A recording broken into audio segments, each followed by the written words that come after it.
Okay, being 7 p.m., we will start this meeting.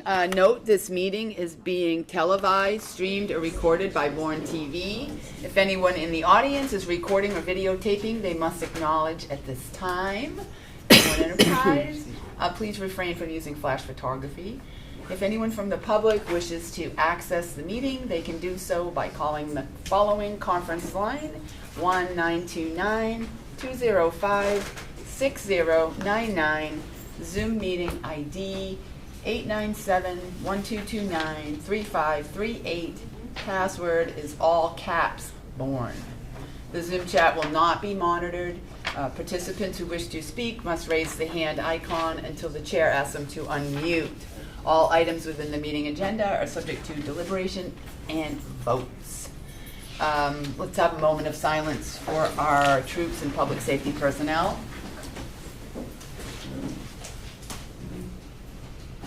Salute to the flag. Let's do the flag of the United States of America and to the republic for which it stands, one nation, under God, indivisible, with liberty and justice for all. Okay. Before I go to public comment, I just want to take a point of personal privilege. I just have a short statement I'd like to read for the public. So we all know that last Sunday into Monday, our community faced the blizzard of 2026, a storm that brought some of the most severe weather conditions Cape Cod has seen in years. Wind gusts across the Cape reached hurricane force, and the combination of the heavy, wet snow and damaging winds left more than 250,000 customers without power, including much of our town. Even in those conditions, the people who serve Bourne showed extraordinary dedication. I want to be sure to recognize our first responders, our police, our fire departments, and our DPW crews. Eversource, the linemen, the contractors who plowed for us and worked long hours in this dangerous weather to keep our roads open, responded to emergencies, and moved us toward restoration. I also want to recognize the quiet work that often goes unseen, essential workers, doctors, nurses, and our loyal residents who shoveled out hydrants, who worked to check on their neighbors and the elders, and that had no power, who shared resources with one another and who helped one another get through some long, cold days and a very long week. I know some even on our select board that were without power until as late as Friday, I do believe. And still some are struggling to get back some in full services. So that is the heart of Bourne. So to everyone who stepped up, professionals, neighbors alike, we're deeply grateful. And the storm certainly tested us, but it also reminds us of who we are as a town. So I just wanted to add that tonight. So public comment on non-agenda items. Public comments are allowed for up to a total of 12 minutes at the beginning of each meeting. Each speaker is limited to 3 minutes for comment. Select board members are unable to respond due to posting requirements by the open meeting law. Do we have anyone here tonight or signed up on the slip for public comment? I see Mr. York's hand up. Nobody here in the room?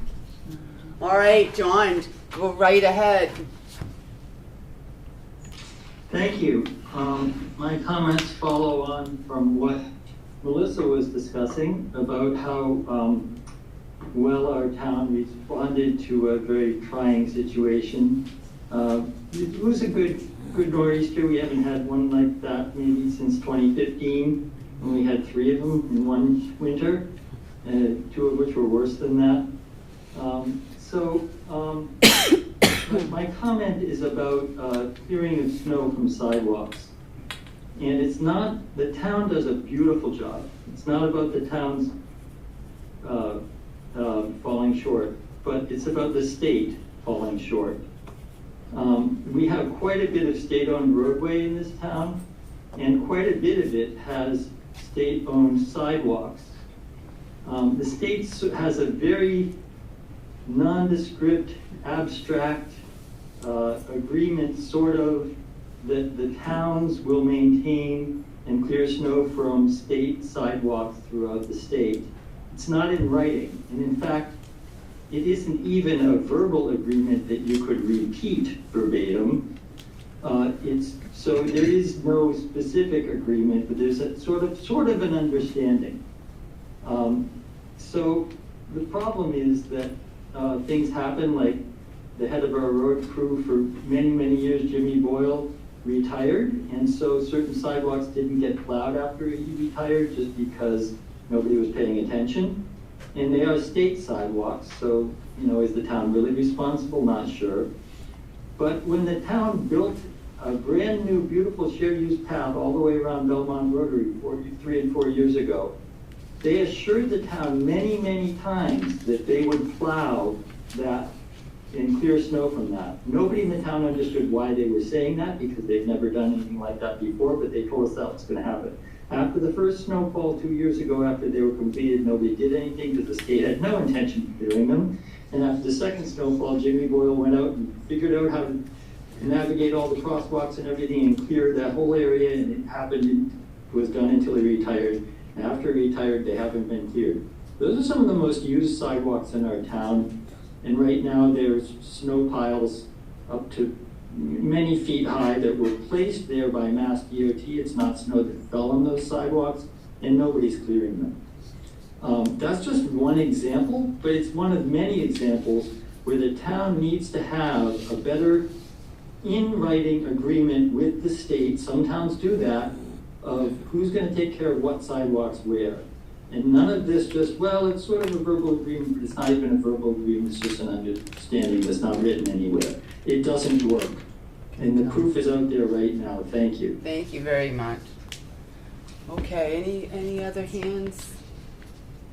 All right, hearing none, moving on. So next on our agenda is discussion. The status of borrowing authority for the Southside Fire Station and steps to correct the election warrant posting error. Tonight we're here to discuss sending direction to the building committee, but let's start with. Yes, thank you. Okay.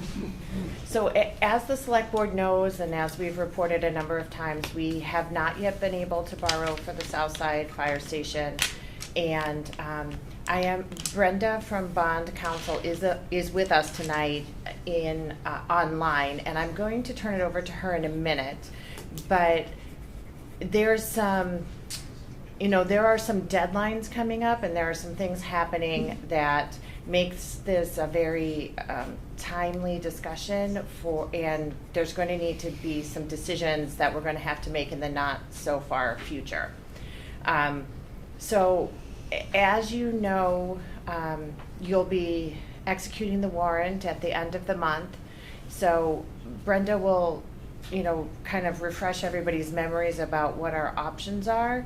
And I think one of the things the board needs to do is, before the warrant is closed and before the warrant is executed, you should have a discussion and make a decision to confirm you want to stick with the special legislation option, or do you want to consider a town meeting warrant article? So Brenda can refresh all of our memories about our options, about how to correct this, and then once you have that discussion, if your decision is to stay the course with the special legislation, then we need to talk about some other decisions you might need to make. Thank you, Marlene. Okay, Brenda, you have the floor. Okay, can you all hear me okay? We can, thank you. Super. So just as a bit of background, I wanted to just refresh your memory that this was a defect, it's really a foot fault, but unfortunately a legal defect in the warrant for the special town election, where the question wasn't included. And so basically what happened was that the town meeting vote that was contingent on the election is really not valid until that election is validated. So right now there's really not an appropriation and borrowing authority in effect, and there's no debt exclusion until that legislation passes. So there's basically, there's three options that I can think of, that are, I think, your best three options. The first one is to wait until the legislation passes. When that passes, you will have, basically your approval will spring to life by validating the election, which then, the contingency is then satisfied and you have your borrowing authorization and debt exclusion vote ready to go. So I don't know, and someone else can probably comment on that. I haven't been really, I did speak to the governor's office and answer a few questions a while back. I did not record the date of that, but I didn't have in my records. But I know that we did speak to the governor's office to explain the situation. I'm not sure how that legislation has progressed or what the potential is, for that being passed. So I'm sure that would be relevant. But, the latest you have on that would be relevant to, your discussion of the options. The second option would be to, you could redo it. Repass the vote at the election subject to a contingency and put it again on an election warrant. Of course, the risky run is that it won't get passed. I don't know. It seems to me there was pretty strong support for the project, and that's a possibility, but you have to consider, how desirable that is, to give the chance that, that it would, be approved again. And that would be contingent on a Prop 2.5 vote again at an election. The third option, which would give you the opportunity to sign any contracts, you would have appropriation, but I don't know how palatable it would be to town meeting, is to pass the article again, but without a contingency on Prop 2.5, with the understanding that the town won't go forward and issue the debt until the legislation is passed and it can be incurred outside of the levy limit. The risky run again is that that it wouldn't pass. If it did pass in that manner, we would still have the legislation pending to make it exempt from Prop 2.5 when that legislation passes, but it would give you the authority to go ahead and sign contracts and put it out to bid because we have an appropriation. I think, this might be a bit harder to explain to town meeting or, town meeting, in my experience, sometimes tends to be, maybe legitimately have, suspicious of something that you say, we won't do this until we get the Prop 2.5 legislation passed.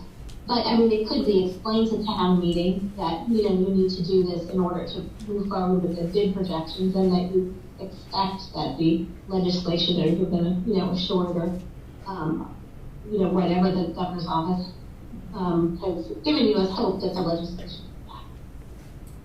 So those are the three options. I know none of them are great right now. Do you have an idea, or have they talked to you with your legislature? I can give the board an update. So the special act was submitted by the governor to the legislature.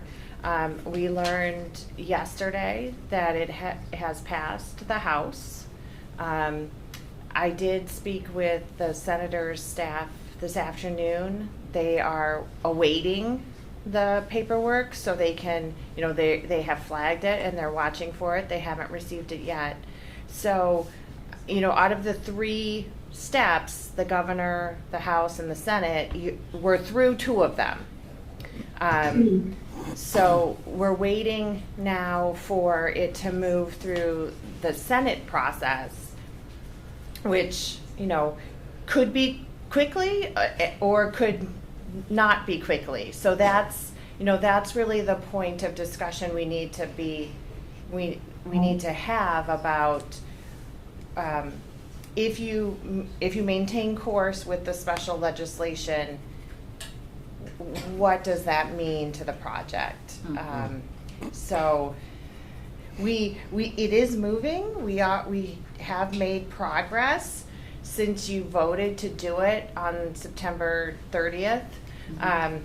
But there are deadlines that are approaching as far as bidding the project goes, and there's obviously the end of the fiscal year, which is a concern. So it is something that we want to be clear kind of with the consequences of any decision. Okay. Melissa.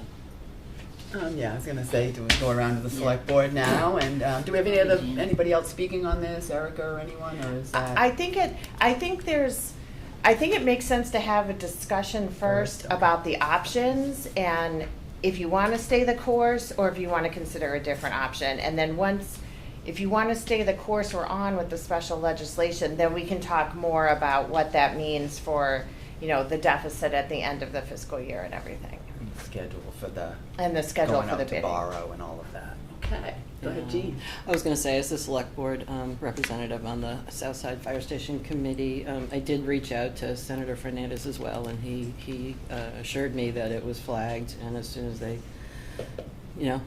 could do something with it. Yeah. So at least they're very aware. Okay. We'll just see how the process goes, but I'd like to hear from, and I believe there's other committee members here as well. So I'll go around the room of the select board. I'll go Yeah. up to, up in virtual land. MJ or Peter, do you have any thoughts, comments, questions, recommendations?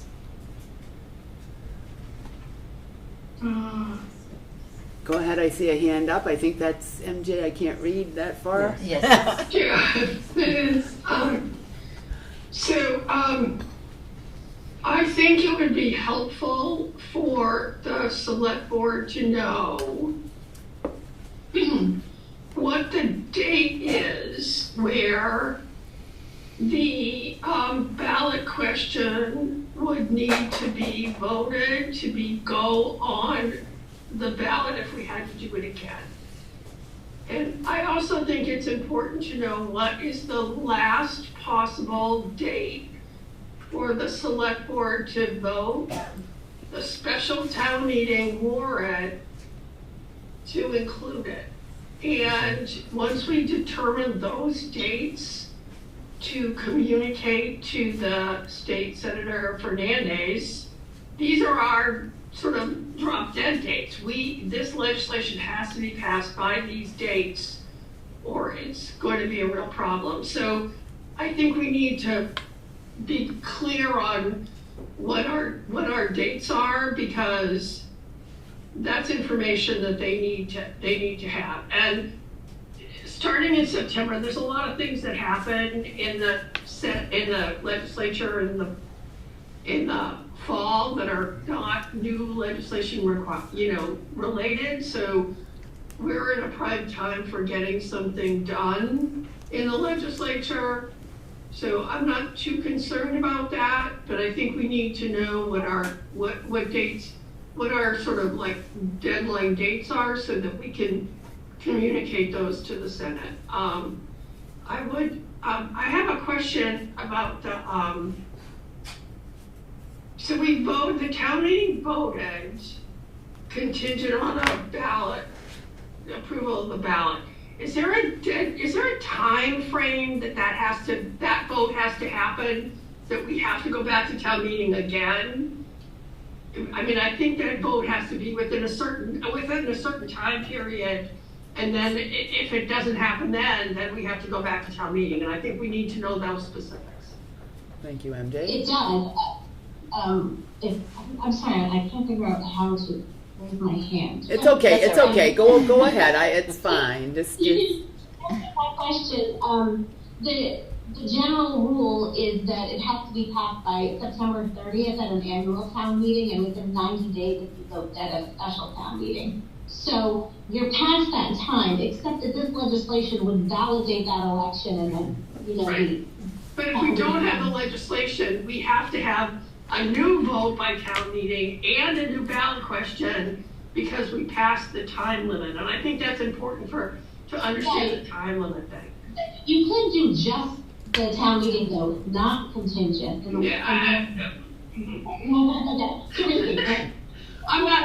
get you. The trust of town meeting is tenuous thing, you could do it, but No, it's a thought, and it's, it would be. yeah, if we can, for some reason, we can't do the legislation, but I would hold out for the legislation first, and then if we have to redo it, I would just redo it and say, we have to redo this vote because of a technical difficulty, and it's all the same, it's no new money, it's just, yeah, we'll just do it again, yeah. That would be my recommendation, anyway. And that's been done before, certainly, and also validated legislation has been pursued. I mean, believe it or not, these footfalls occur periodically, the same footfall has occurred from another town recently.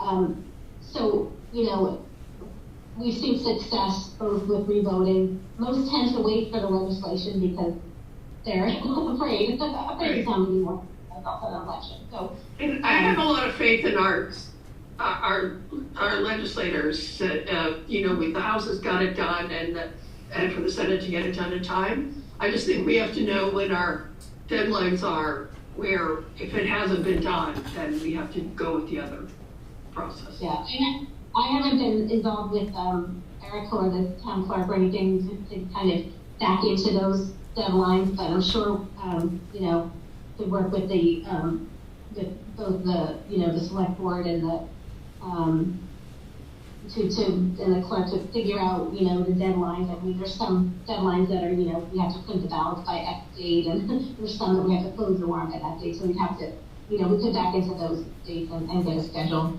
I think. Thank you.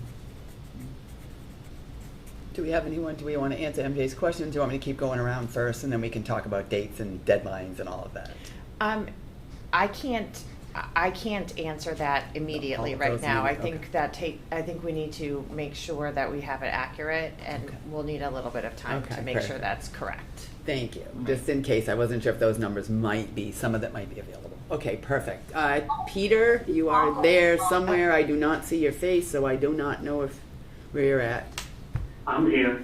I'm just on my phone, I'm having internet problems. My question is I realized that I had full faith in Senator Fernandez in getting the Senate registration passed within the time frames that we need.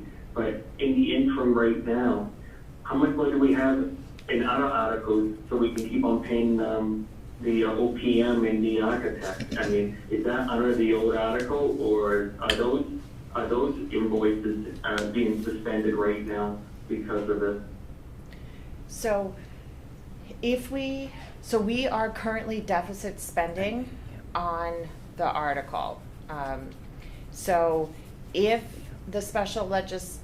you choose not to move forward with town meeting and another election, and if we wait for the special legislation to pass, and it doesn't pass before the end of the fiscal year, we will have a deficit in that article that will have to be covered by free cash. So that is one of the considerations to think about here is, if the approach is to wait until the special legislation passes and not, and forgo going back to town meeting, and there is a deficit at the end of the fiscal year, it will have to be covered by free cash. Thank you. Erica, is there anything you would like to add to that? No, that's accurate. I will say the deficit is approximately $500,000 as it stands today, so it is significant, and it's making us a little uncomfortable. Yeah. Thank you. Okay. Peter, anything else? I thought you were going to say something. No, I'm good. I mean, I concur with what MJ's saying. That, I agree with her assessment of the situation, so I don't want to be redundant. Thank you. Yeah. All right. I think timeline is important here. I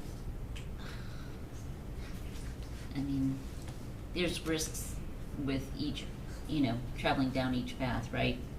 2 out of 3 is it's a pretty good stat. So far with legislation. but like all good things, it's slow moving.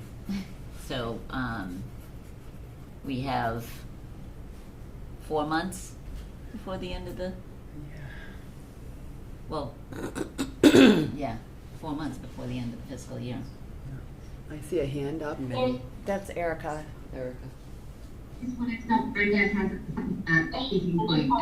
Oh, go ahead, Brenda, please. There's kind of two deadlines right here. I mean, there's the authorization process to get the deficit cover, right? And then isn't there like, you know, do you want, there was project bidding concerns, and I'm not sure how those two, you know, kind of go side by side, or if they're alternating or what. But I think there's one, once you have the authorization to borrow cleared, you can clear up that deficit.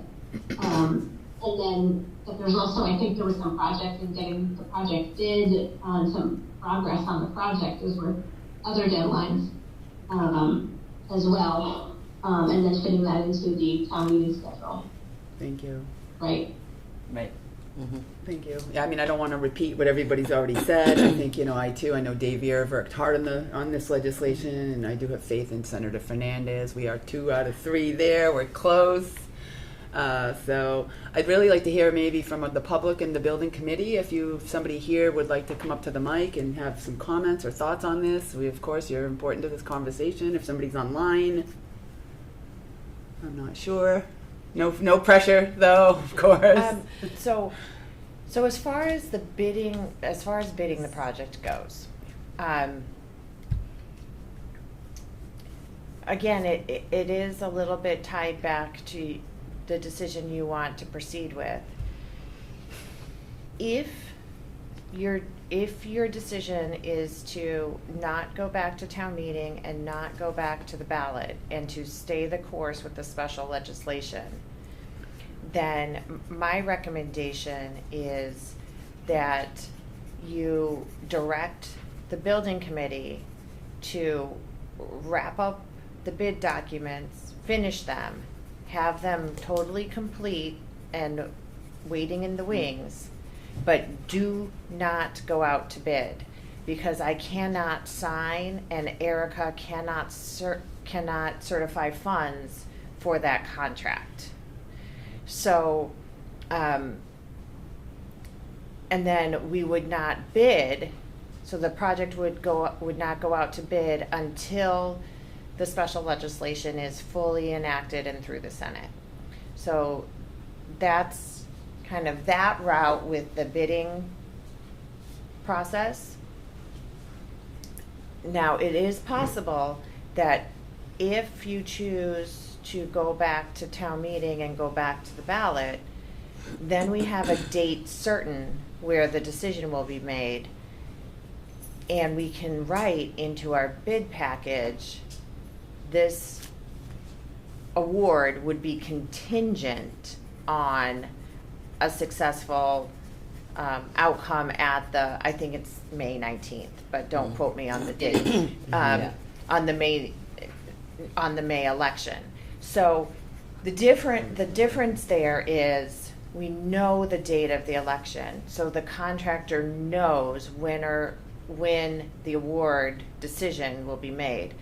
We don't have a date certain on the special legislation being final. So that's the difference there on why I have a different recommendation depending on which track you decide to take. Mm-hmm. So if you want to stay the course with the special legislation, just keep moving forward with that approach, then I would recommend you direct the building committee not to put the project out to bid. Let them go ahead and finalize the documents. They're almost there, and Jean can speak to that as well. But it doesn't actually go out to bid until the special legislation is final. Right. Well, I'm hearing no comments from the public.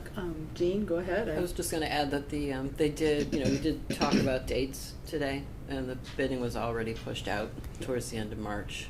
So, and I mean, it's doing the best we can to try and give everyone enough time so we can get the legislation through. Right. we were very close. The committee really wants to stay together and get it ready to go. All right, so do we need a vote tonight, a motion, or just some guidance? So if you're I ready. see a hand up, actually. MJ, go does have ahead, her sorry. hand up. And if there is a motion, and if people are ready to vote, any direction would be helpful. Okay, MJ, go ahead. I'm actually not ready to vote on this. I need to know the deadlines, and I need to know, because the special town meeting warrant closes March 27th, but we can have a placeholder for that legislation, and we can hold that warrant to vote that warrant. I think we can hold, I don't remember the dates, but like 2 weeks before or a week before town meeting, a special town meeting warrant doesn't have to be signed until like just before town meeting. I mean, it's very special rules. I need to know that, and I think we need to communicate that to the Senate. I think for myself, that if the legislation hasn't passed by some date that we would determine once we know the deadlines, then I would go with the special town meeting and the vote. There's also the date. The really important date is when we have to know when there's a ballot question. And I think that's going to be sometime early in April. So I need to know those dates in order to make an informed decision. And I'm not comfortable just voting to go with the special legislation without knowing what our backup plan is.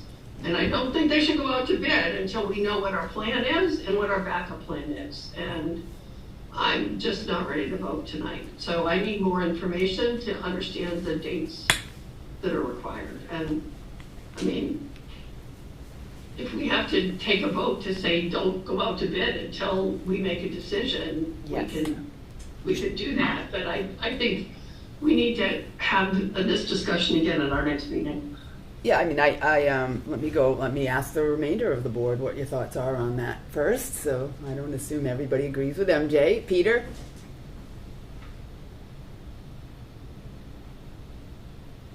Jean? Oh, go ahead, Peter, I just saw you came off mute. I can see that far.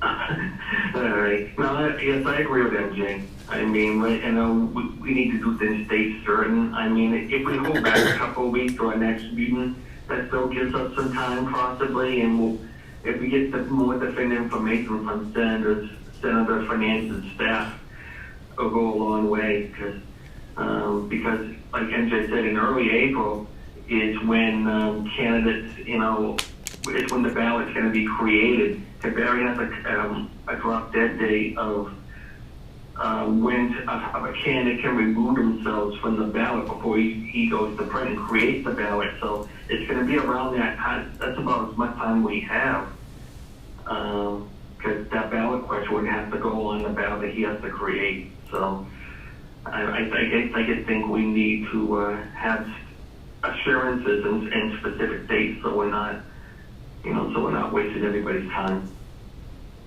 Thank you. Jean? If there's time, if time allows, we could continue.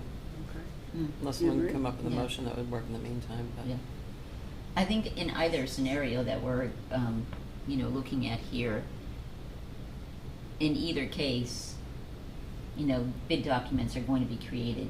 If we have to say don't send them out to bid, I think, I don't know that we need to take a vote on that, formal vote on it, but in either I scenario, would recommend I you would do just our that. committee, I was so, just gonna, yeah. I was gonna recommend that we make a motion, or if somebody could make a motion to, like, as MJ said, let's at least motion to not go out to bid until we have more information at the very least, and then see what the dates and the deadlines look like from there. That would be what I would be comfortable with.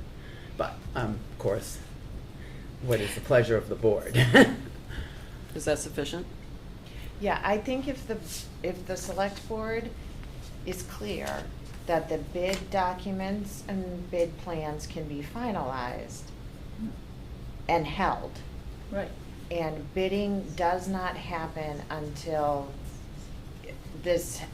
a resolution has been reached. Okay. Do I have a motion? Somebody want to make that motion? MJ, you're. I'll make the All motion. right, Anne Marie, go ahead. Sure. Second. All right, motion from Anne Marie, second from Jean. Any further discussion? Just want to clarify, that would not stop the committee's work, that's, No.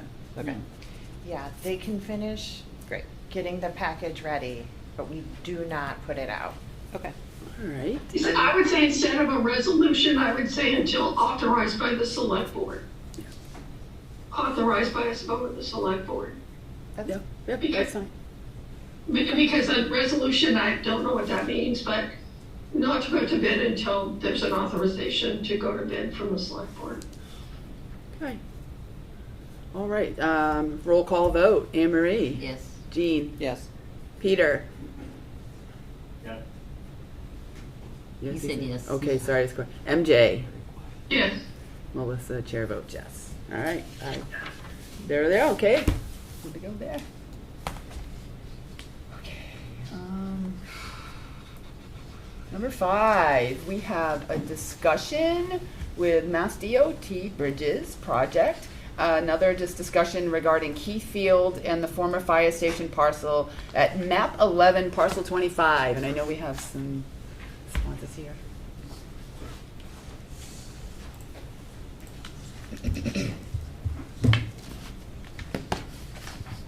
Good evening. Everybody here? We are. We can hear you, sir. All right. I'm Louisa Piowanski. I'm the Executive Director of Mega Projects Delivery at Massachusetts Department of Transportation. I'm here with my colleague David Anderson, who is the lead consultant from HNTB. The Mega Projects Delivery Office is responsible for delivering Cape Cod bridges.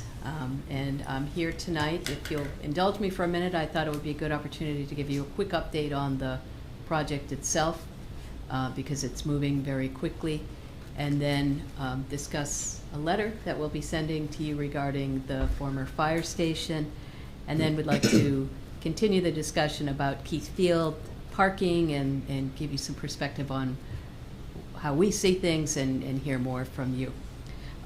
First, the project itself, as you know, we're starting with Sagamore, though we are moving the designs and permitting of both bridges, Bourne and Sagamore, concurrently.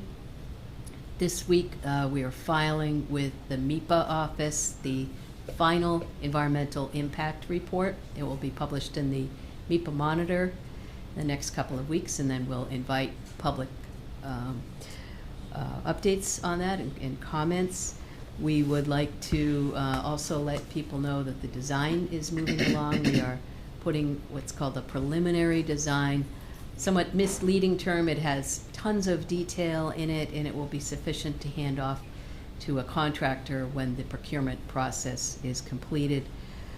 Funding is in place for Sagamore Bridge. It's a combination of federal grant funds, U.S. Army Corps of Engineers funding, and the Commonwealth is putting up nearly $750 million in state funds to replace the Sagamore Bridge. I note, as I always do, that these are federally owned assets, and the bridges are so important to the Commonwealth that Governor Healy has pledged over $700 million in state funds for the replacement. We expect to have permits in hand this summer. We're in the process right now of getting ready to file the final environmental impact statement, which is the federal equivalent of the EIR. When we have the permits in hand and a document scope known as the RFP, the request for proposals, we will have access to the $1.2 billion in federal grant funds. They are currently secured with the funding agreement that we have with the U.S. Department of Transportation.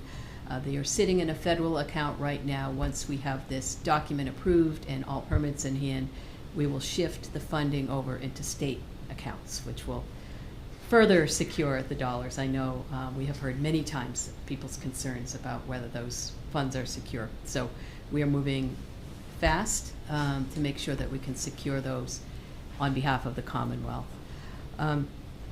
One kind of exciting thing that is starting this spring is the procurement process. This is a 3-phase, very intensive, time and labor intensive process, beginning with a request for letters of interest. We'll be opening up the doors, asking contractors and designer teams if they are interested in the project. This will be followed about 40 days later by a request for qualifications, as this is going to start to narrow down the field. We're going to ask them to demonstrate that they are qualified to replace this massive bridge. And then this fall, we anticipate issuing a request for proposals that will narrow down the field, and we will start to really dig into the proposals, take a look at alternative approaches to constructing Sagamore Bridge.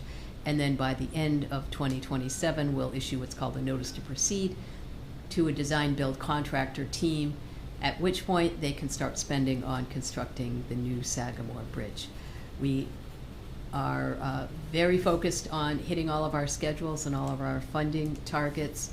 We anticipate that once construction starts, we will start with the mainland to Cape Cod side of the bridge, the eastbound bridge. When that is completed in roughly 2033, we'll shift traffic on the existing Sagamore Bridge over to this new bridge. That's an indicator of how large these bridges are. We'll shift both lanes, both sides, both directions of traffic over into the new bridge, the new eastbound span, demolish the existing Sagamore Bridge, build the westbound span, and then once that's completed, split up the traffic and having it running in both directions. But 2033 is our target for drivers to experience traveling over the Cape Cod Canal on a new Sagamore Bridge, or at least half of it, and then we'll build the other half. So things are moving along. We have been hitting our targets. We have regular updates and meetings. We have a Cape Cod Advisory Group meeting on March 10th and next week, and we expect to have more public comment on the bridge design this coming spring, and we will keep in touch with the town of Bourne. Before I go on to the next two items, I do want to thank the Select Board for all your support and engagement. I saw Peter at the last meeting and several of you at our meetings. We really appreciate that demonstration of support and holding us accountable.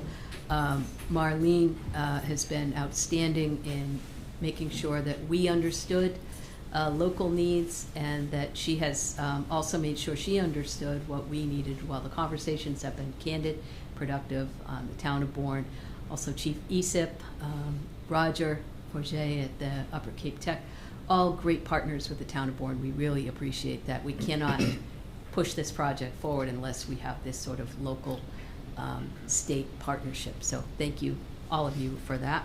Thank you. Wanted to let you know about a letter that we will be sending to the Select Board.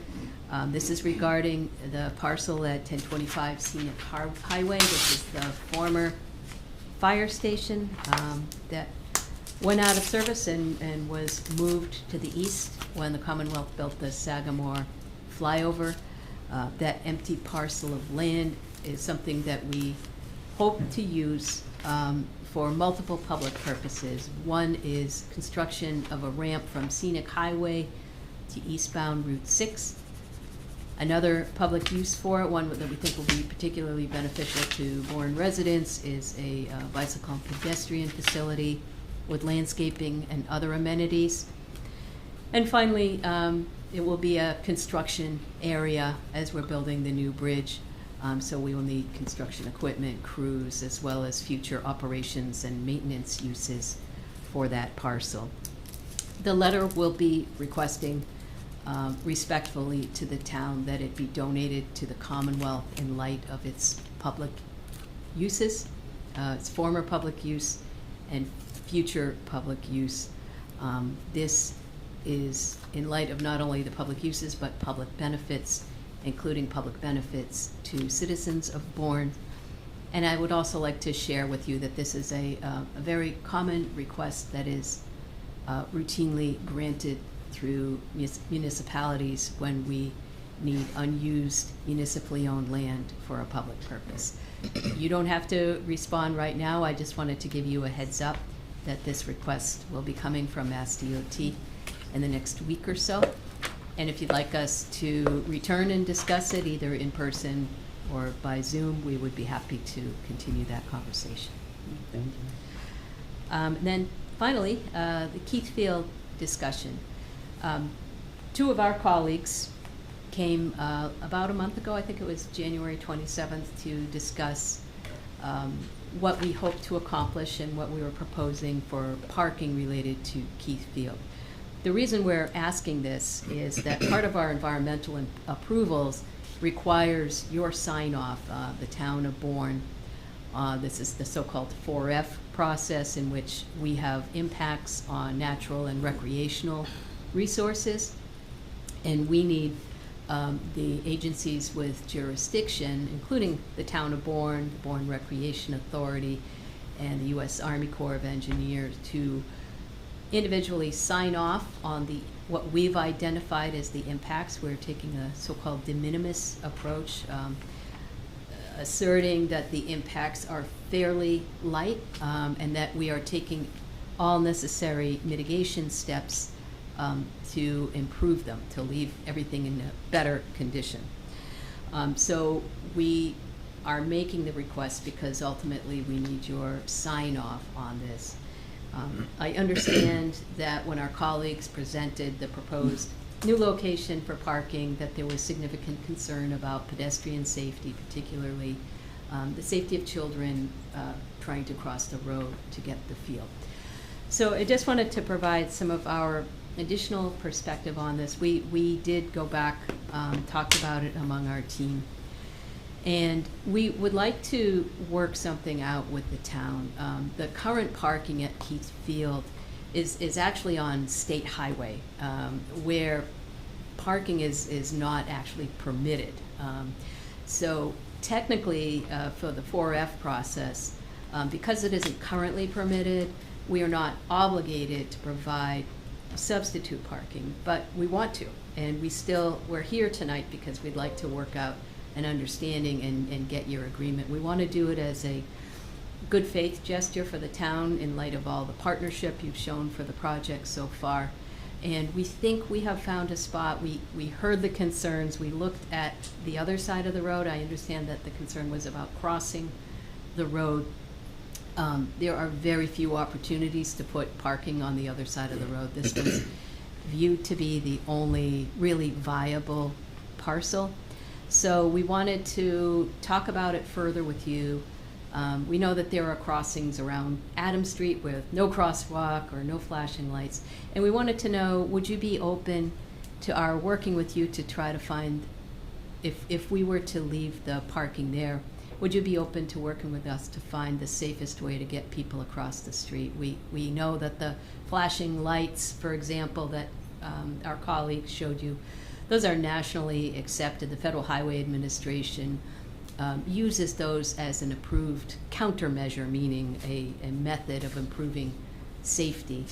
And we would like to have a crosswalk that's functional and of course gets children and adults across to gain access to this great recreational facility you have safely. So I guess we're here to ask the question, would you be willing to work with us if we were able to keep the parking where it's currently proposed because of no viable opportunities, and see if we can come to an agreement that's mutually acceptable. All right, let's go around and see if there's any comments or suggestions from the select board. I guess I'll start up in internet world, up in virtual land. MJ, Peter, thoughts, questions? I know we just heard this a few weeks ago, and I thought a lot of us had good comments for it. But I don't see any harm in trying to find a Yeah. resolution that is safest for. That is our biggest Yeah. concern, and that was the biggest concern for the Recreation Committee. Is finding a safe way to cross. I don't think we were opposed to the parking lot itself and where that is. It was, we need to ensure that our, youngest, our children who will access the most that field need a safe place to cross. So if if you have ideas, absolutely. Great. I'm not opposed to listening, No. and I can't speak for the recreation team, but if they want to express any concern or are amicable to speaking and having conversation and pursuing a safe route, I can envision some opportunity there, in not specifically right where the parking lot is, but perhaps down the sidewalk a little further, closer to Adams and getting across. I can see an opportunity there, perhaps that we can get kids crossing safely. Come on up, sure. Hi. I'm Karen Wilson from the Recreation Committee. I also live in that neighborhood. Thank you. So I know it was the concerns that several people expressed. That particular area, I know it very well. There's nowhere to park around there. It's right next to where you come out of the Christmas tree shop, the bottom street or parking lot that they have. Yeah. So even coming out of there with a car, you have the hill from where it's right under the bridge, and they come out really fast. And I'm also familiar with the lights that flash. I ride on the Shining Sea Bike path, and there's some there, and I cross the sidewalk by the church, and not usually Adams Street, but I'm on that road a lot, and people come fast, and especially when it's traffic in the summertime, people go around each other, and I think that's just a really tough spot to have only a flashing light. And younger kids, with their average age, it's not just the kids playing ball that might be starting at 12 or 13, it's their younger siblings, so it's just that getting them across the street there. And I feel very strongly that a flashing light that's not stopping traffic in that spot is just not enough. So, that's what I have. Thank you. Okay. All right. Go ahead, Jean. No, I would just add that I as well, I think that definitely we should work with you to come up with a solution for a crossing. And as I said before, working in the school in the corner, and having gone to graduate school to study all this design and planning stuff, but people do take the path of least resistance, and I think this is going to be the challenge, because people in that parking lot are going to want to dash across the street or get out to the canal path, but there's also a lot of people coming out of the apartments and they're heading over to the post office and that are kind of drawn to that corner, even though the store was there years ago, it's not there anymore. But I think, and I would also agree, a flashing light after what we've already gone through with the Upper Cape Tech and the schools. I think it needs to be a little bit more. If a button's pushed, it stops Yeah. traffic. Yeah. Yes. I will say, I think we all agree here that getting people across safely is what we're all about. It's certainly not in our interest not to have a safe crossing. And as I said, we do want to provide the parking as a goodwill gesture. The parking that's there now certainly has worked for people, but and we never objected to the parking there. But we would like to provide, we'd like to make it official, I guess, and provide parking, and use our engineering team to work with you and come back with some proposals to get people across safely. John, MJ, you had your hand up. Did you? I hear from John, and then I'll come after. All right, go ahead, John. Thank you. For the record, this is John York. And I listened and participated by Zoom in the previous select board meeting in January when this was presented and discussed. Since I got from the Recreation Committee, I think some said explicitly that crossing the road was a non-starter. I don't think the select person who just represented that is saying that they were amenable at that time to working with it. I think their knee-jerk immediate reaction was that crossing the road was a non-starter. I think you can go back and listen to that meeting and hear those comments. And the Recreation Committee hasn't weighed in on this since then, so I believe that's still their position. It's my position as well, just as a resident and a frequent pedestrian user of our roadways and our crosswalks. Anytime you add a crossing to a pedestrian crossing of a roadway to the journey from someone's origin to their destination, you're adding a risk factor and a discomfort factor, and you're placing just more mental demands on the pedestrian making the crossing. A parking lot on the opposite side of that road from Keith Field is not the same quality of a product as a parking lot on the same side of the field. I think we can all agree on that. And I think that this program to come before us and say, this is our line, this is what we will do. We will give you parking on the opposite side, we won't go any further, and we'll spend lots of time with you and your time discussing how to make our idea work. But we're not open to discussing how to get a parking lot on the other side. I don't think that's being equal partners in this discussion, and I think we should be. So that's where I would put that, and I would hope that our town would have the willingness to stand up to this suggestion and put back a counter suggestion that we would prefer parking on the field side. And I think that that's true, that most people would prefer that.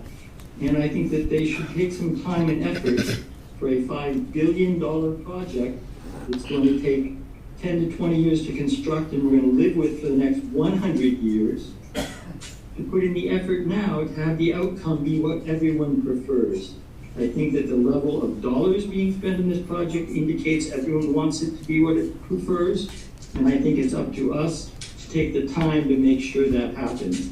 And I'm disappointed in the Louisa and David Anderson in being so rigid in sticking to their gesture. Yes, it's a gesture of kindness to do this. They're not required to do this. There's a lot of things about this project they're not required to do in that basis. The state isn't required to spend 40% of the cost, which they're doing for the SAG workers. They're only required to spend 20, but our state has decided we want to support this and put in that much of our money to this project. I think this project deserves better treatment than it's currently getting in the planning, and I think that our town and Mass DOT could do all of our citizens a better service by coming up with a solution that people really prefer. Thank you. Thank you. Go ahead, MJ, and then I can comment. My question is actually a process question. Lisa said that the state is looking for the town to donate these parcels. So what I need to know is what authorizations does the select board need from town meeting in order to do that? And I need to know when the decision of town meeting is needed. I mean, are we looking at going to the town meeting this May, or can we wait till next fall? And then the select board needs to think about what information they're going to need to present to town meeting in order to have town meeting authorize a donation. We don't have a policy. We haven't ever finalized a policy on giving land or selling land or doing whatever we're doing. There are 40B considerations, and I think we can donate something without 40B, but I think we need, as a select board, to understand what authorizations we need to pursue this discussion so that we understand the process a little bit better. I do think we need town meeting approval to donate, so Thank you. that's my concern. Thank you. Thank you. Yeah, I think my only comment is, related to crossing over at Adams Street and across from that whole area. Granted, maybe, the parking lot being on the other side would be the ideal situation to stop that. But having some form of protection there, we can't forget, there is a set of apartments there where there's a bunch of children that live in. And I grew up down there. I've said this before. I've had to cross that street and been numerously almost hit. There should be something there anyhow to protect those children that walk across from those apartments that live in there. There's a lot of youth down that way on that street, and them apartments have a lot of young people. So it may be something that also protects those children that have to cross the street to get to Adams Field, to Keith Field. So just wanted to add that, thinking about, all of the comments, and, there could be other protections that would happen if we were to negotiate some form of an easier way to get across that street, whether you're parking or whether you live in Howard Apartments, or whether you're a little kid that lives up in, up at the top of Adams Street or Right. on Cranberry Highway that wants to go down there. So there's a lot of kids, just saying. So, thank you. Yeah. Any other comments, questions? Louisa, you did indicate that you did take a look at all parking options on both sides of the street. Yes, it is. Maybe you can elaborate a little more as to why it's not feasible, or give a second look at it. I will, David personally looked into this, so I'm gonna turn over the mic to him. And I would say I'm open-minded to suggestions that people may have. I mean, the reality is, looking at Sandwich Road, all the properties are owned by somebody and are performing some use at the present time. It just so happened that that particular area we're looking at was in really close proximity to Keith Field, and happened to have a portion of the property that didn't have some use going on. There wasn't a building on it, there wasn't already a parking lot on it, there wasn't something on it. And that was unique when you look down the corridor. It's pretty densely populated. So thinking of the north side, or the canal side of Sandwich Road, and if you start from the bridge, from Keith Field, I should say, and head east, there's just residential after residential after residential. There's all uses. If somebody has a suggestion of a place along there, I think we'd be all ears. It's just that, by the way, there have not yet been conversations with the owner of the property that we are looking at. That would be part of the process, is, ensuring that there is support for something to be there in the first place, and then to go through that property acquisition process. So I would just say I'm open to suggestions on that side of the street. All right. Come on up.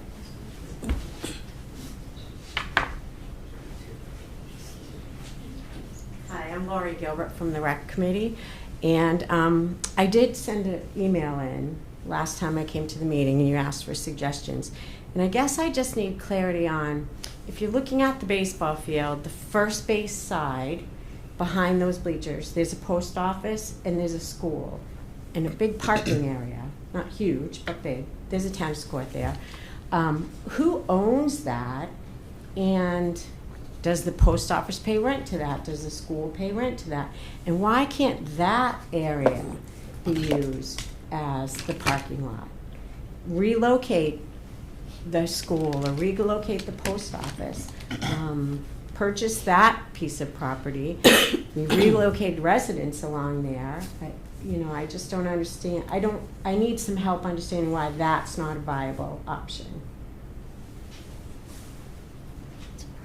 I'm pretty sure that the federal government owns where the post office is and other property in that area, and that just didn't feel like a feasible thing to do, and that a lot of that area is currently used for parking.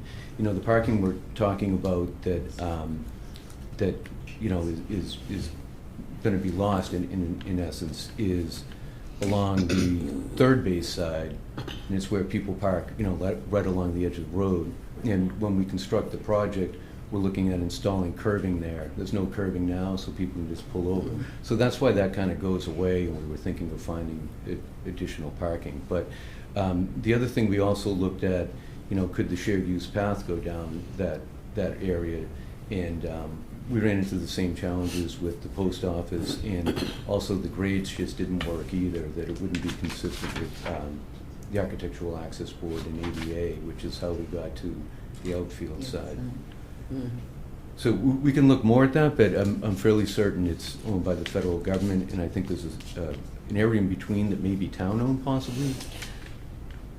I mean, you can look on a tax map and you can see the parcels. It's pretty chopped up back there. There's the school, and I think there's a private landowner that's on the road on the other side underneath that owns a lot on the bottom, or there's a depression, and there's in the topography, it really drops off there. And then there's a skinny parcel land that goes for the post office. It's kind of like a a mess in that corner. But people travel down that path to go to the canal. When the kids in the school, we used to go down there, so that's why it's so hard. And there's a lot of traffic going across that road now, so that's why a lot of us are really trying to try and grasp the idea of taking that activity and trying to park it on the other side of that road. You know, it's you're still going to have the people going back and forth, and yeah, but it is a tough spot to work Sneak into the with. science building. And I think it was, given that the heavy use on the side of the road, the other side of the road, I think it's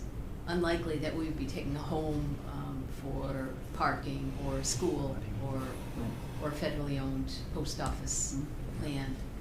So we're looking for solutions that sort of meet the moment in terms of what the need is and not overbuild or overdo it in trying to replace parking. Thank you. John, I see your hand up. We're trying to wrap this one up, but I'll give you a couple minutes there to say if it's something new. Thank you. Go right ahead. Yes, thank you. So I'm listening to this discussion.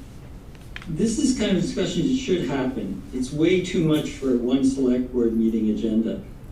Mass DOT is very appropriate for them to come to us and make this request, but on a short time, there's a timeline for the town to be able to process the request, get public, the town should have a little public forum or workshop for the residents to come in and discuss and get ideas. So this isn't Mass DOT comes to select board says, okay, we'll figure it out, do we need town meeting vote, maybe not.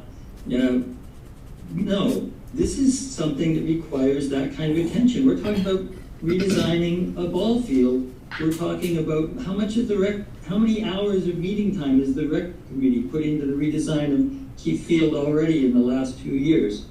That's the level of commitment the town needs to have to working with Mass DOT on this project to have a good outcome.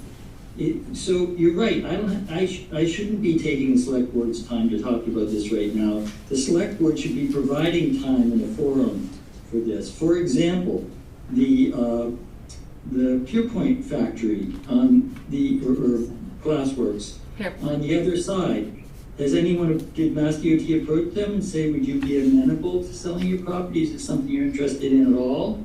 That would make if the town or the state owned that would make a beautiful place to have ample parking, access to the bike path, everything, that would solve a lot of problems there and make a real world-class next 100 years facility out of it. Those are the kind of options that need to be pursued. It shouldn't be this quick come to the select board. And if this goes before town meeting, Louisa and Dave better be on notice. There's no guarantee it will pass. And what's that going to do to their schedule? So this is a process that needs to be worked out. This is the magnitude of this program. This is how much it impacts our town. This is one tiny little piece of this bridges project, but it's that big. And as far as the fire station property across the street, if the town's going to donate that to the state, maybe the state can turn around and buy the Pierpoint factory and donate us that. It's about the same amount of land area. Just saying. Thank you. Thank you. Do you have one more comment? Go ahead. Yes. Yeah, you already said it. It's fine. I just had a quick question about if you're requesting the land to be given to the state, that's permanent, I assume? And who's going to maintain that? Like, if we have the parking lot, is that going to get plowed? And I'm really excited to see the pathways up to the bridge that I can take my bike over, by the way. But who's going to maintain them once they're in, if they're property of the state? That's just my question. I don't. I think I heard two different things. One Yeah, is sure. if we were to acquire the land, we would be responsible for ownership, maintenance, and care. Yes. The parking lot, I presume, would be taken care of by the town. Thank you. Appreciate everyone. Thank you. Okay. Thank you for coming back. Thank you for having us. I know we just saw you a few weeks back, so we appreciate you coming back in again, and hopefully we can have more discussion and maybe a forum or some sort of discussion later. Thank you. Thank you. Safe travel. Okay, moving on. Next we have a public hearing, poll hearing on 20 Lincoln Ave. So I do have a script from a different one. I'm going to bounce back and forth, so forgive me if I miss something. But so under General Laws, Chapter 166, Section 22, the Bourne Select Board has received a petition from Verizon New England, Inc., and N-Star Electric Company doing business as Eversource Energy. The petition requests permission to relocate one jointly owned 40-foot pole. It's a 40-foot pole number 115 SW5 and attached facilities on the east side of Lincoln Ave. The new pole will be installed in line with approximately 5 feet of utility pole, and probably not supposed to read this, 50 foot of its current location. The location is approximately as shown, plan marked 1687 7814 1A 7SC 7A petition plan. It can be found on the Town of Bourne website meeting calendar for the date of March 3rd. I hereby open the public hearing for the said petition. As the first order of business, I am entering into the record of this hearing copy of the legal notice provided by the town for this public hearing. Having taken those actions, I will now open the floor to the applicant to speak concerning the petition if they're here. Hi, good evening. My name is Matthew Perico. I'm here representing Verizon with this petition.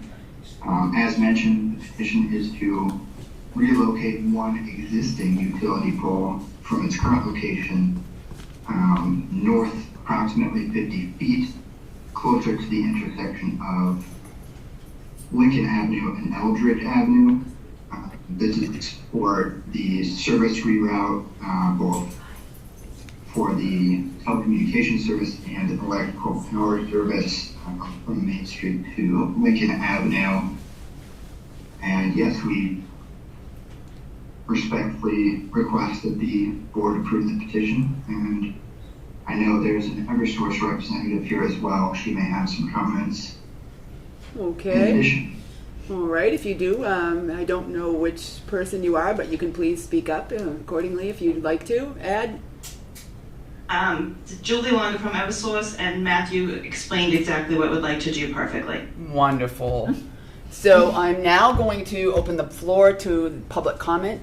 Each speaker is limited to 2 minutes. Before you speak, please state your name and your street address. If you have any questions for the applicant, please address them to me, the chair, and I will ask the applicant to respond. Do we have any questions for this applicant? Okay. Hearing none. Hearing none. So select board questions, follow up. Any select board members have any comments here? All right, seeking no further questions, I would like to take a motion to close the public hearing. So moved. All right. So we have a motion to close the hearing by Anne Marie, second from Jean. I'll do a roll call vote for that. Anne Marie? Yes. Jean? Yes. Peter? Yes. MJ? Yes. Melissa, yes. Okay. And then I need a motion to approve or not approve the petition as presented or with any amendments. Motion to approve as presented. All right. I'll second MJ. All right. So we have a motion from Peter, a second from MJ. Any further discussion? Okay. Hearing none. Roll call vote. Anne Marie? Yes. Jean? Yes. Peter? Yes. MJ? Yes. Chair votes yes. Thank you for coming for that. Thank you very much. All right. Thank you. Appreciate it. So I just want to check before I go on. Oh, wait, sorry. Skip that. Oh, no, I can do this. So if there's anybody here for the memorial plaque request, discussion for placement of memorial plaque supplied by family for Barbara Elise on a bench in Buzzards Bay. Is there anyone here for that? Was going to bring that up ahead. I'll just leave it in. Yeah, I'll leave it in order then. Okay. So next on our agenda is special events. Oh, sorry. Indian yes. Trails. Oh, sorry. Indian Trail. I was Yeah. skipping ahead. I'm getting there. Discussion and possible vote on request to renew and amend the Indian Trails Erosion Protection Project license dated January 6, 2021. come on up, state your name. Good evening. My name is Philip Bornstein. I'm the president of the Indian Trail Homeowners Association. And accompanying me tonight is Jack Vaccaro, who is the lead scientist for coastal and offshore for Epsilon. And his firm has been involved with the town and with the Conservation Commission since the beginning. In case anyone has any specific environmental questions, we might be able to get those answers. We had after extensive negotiations with the town, we had an approval of a license to access the town property to install erosion protection. Part of that license includes an order of conditions, which involves every 3 years renourishment of sand. It was a 5-year license, and then the 3-year order of conditions was ongoing. Unfortunately, the license lapsed in January of this year. And however, in working with Stevie Finch, Conservation Commission, the order of conditions still stand, and the renourishment was scheduled for the fall. Unfortunately, we had a little challenge a couple weeks ago, as you had mentioned, and there has been some damage, very minor, to the fiber rolls. They were exposed. I don't know if any of you have walked on the beach or seen it. And Pictures, we saw photos, yeah. okay, I think, photos were passed around. So the good news is the fiber rolls did their job, and they protected the significant amount of that area, so we're thrilled with that. However, we do want to have the repairs going as quickly as possible, and the renourishment that was scheduled for the fall, we would like to move it up. Another dynamic is the native bird nesting season, which begins April 1st. So if we were to move forward, we would need to complete the job before nesting season begins. And we do coordinate with National Heritage on all of this, and again, that's through Jack, etc. The challenges are twofold. One, finding a contractor with the amount of work that they have due to the storm. We are actively working, and we think we could find a contractor to do the work by April 1st. However, we do need the license renewed from the town in order to have access to the location to renourish and repair the minor damage. The only change I'm asking for in the license that was approved and has been ongoing is there's a component for insurance, liability insurance, for the homeowners, for the fiber roll. The insurance company sent out an auditor, and I have his report, which I think you have, which basically says there is no risk at this location. This is from a third party, has nothing to, it's actually the insurance company said it. So the only thing I would be requesting is that the insurance requirement for the homeowners be removed from the license. Everything else stays the exact same. And time is of the essence due to the factors I've just explained. I'd be happy to take any questions, or Jack. Thank you. I guess I'll start up in online with MJ and Peter. If they have any thoughts, questions, all set to approve. If we have no questions, do we have a motion? Have a motion? It's an echo.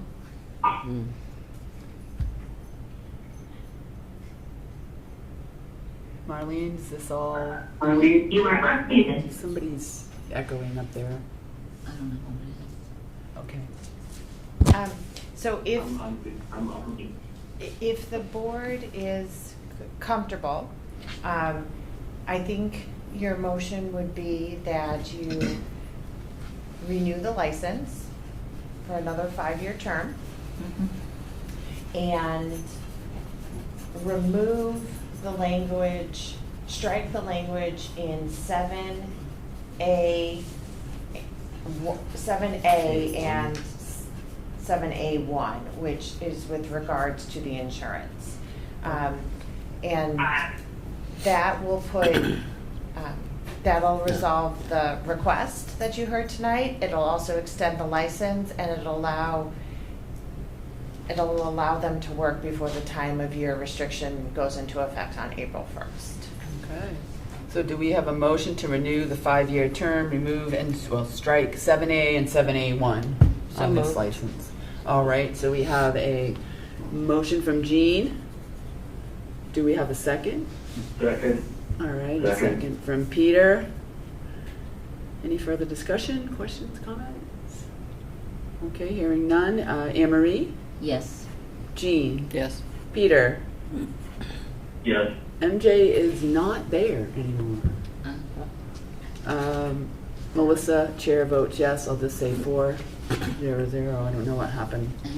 She fell off. Lost her Wi-Fi. All right. It's out. You're all set. Thank you. Thank you very much. Okay, Thank good you. luck. Thank you. So next, we have our special events.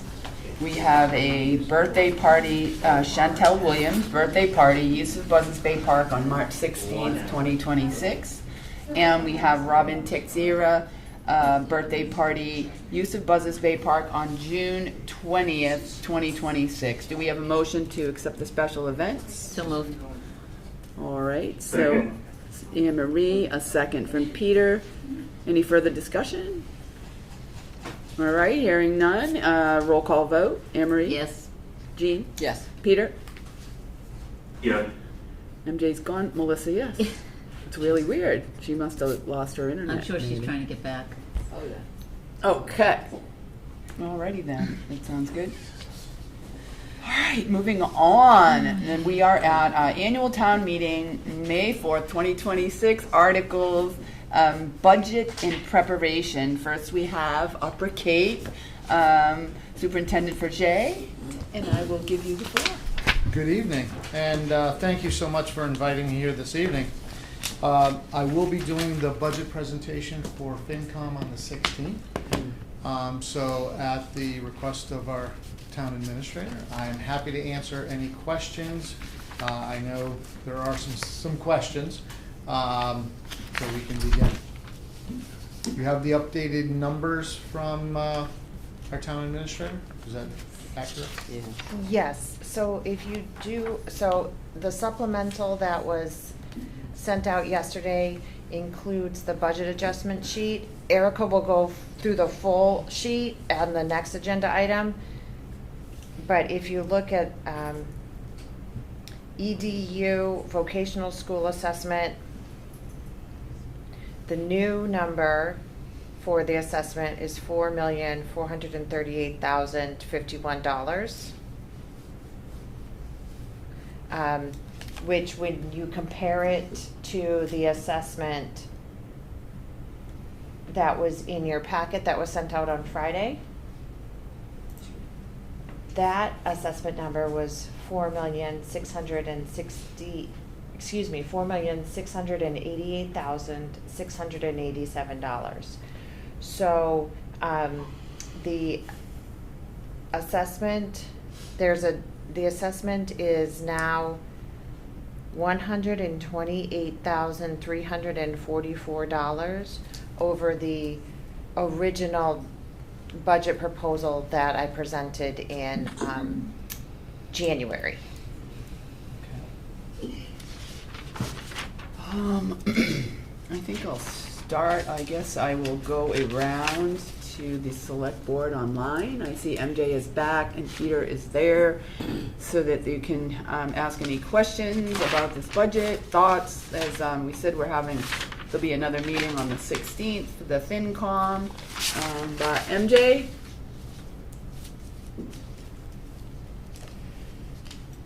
I don't really have any questions. I mean, if we're not having the budget presentation, I do think we need some clarification on like what was in the packet about the Wareham students that have a Buzzards Bay zip code and so somehow get coded as Bourne students. I think we need to figure out what's going on with that. I don't know if we can fix it for this budget, but it is something that we should discuss, because it's also a problem with motor vehicle excise that it has to be manually calculated. So I'm not exactly sure like what changed from that, whether the 128,000 over is due to that correction or was going to be more and now it's less. I need to know the whole budget scenario, so that's my comment. Okay, thank you. Peter? I have nothing to ask at this time. Okay, Dean? Yeah. Marie? So we received, so it looks like you've been doing some work on trying to figure out who lives where. We have. Yes.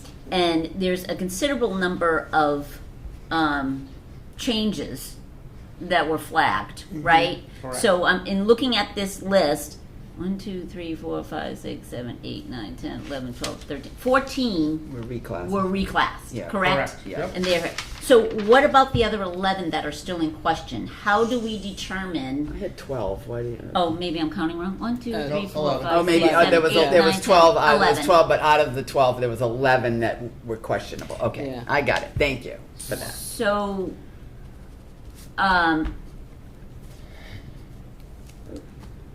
we need to rectify it, So- right? Because in looking at this list, and for me, it's a non-negotiable as far as expending taxpayers' dollars on students that don't live in Bourne. And I don't disagree. And you don't disagree with that. I live here in Bourne. Right. So as a what taxpayer- do we do with these 11 that have been flagged? How do we determine? How do you determine? And how do we So tell Desi Yeah. they don't live here, or maybe they do live here? I don't know. But in looking at even some of these, if I went on Google Maps, I can tell you right now some of these are not Bourne residents. So, and for Upper Cape Tech, because this is not an Upper Cape Tech situation that we caused or are responsible for, it really is a town issue. And so the first 14 that were corrected came from my sending the list of addresses that I was sent to Marlene, who sent it to the assessor's office, and correct me if I'm wrong, Marlene, for verification of the addresses. Right. Of the 17 that were on the original list, 3 were flagged as actually being in Bourne, and 14 that were not. Okay. I then took that list Yep. of 14, sent it to the Wareham town for their verification of those 14, because I want to make sure that and they can only do that through their assessor's Right. office as well. They confirmed that.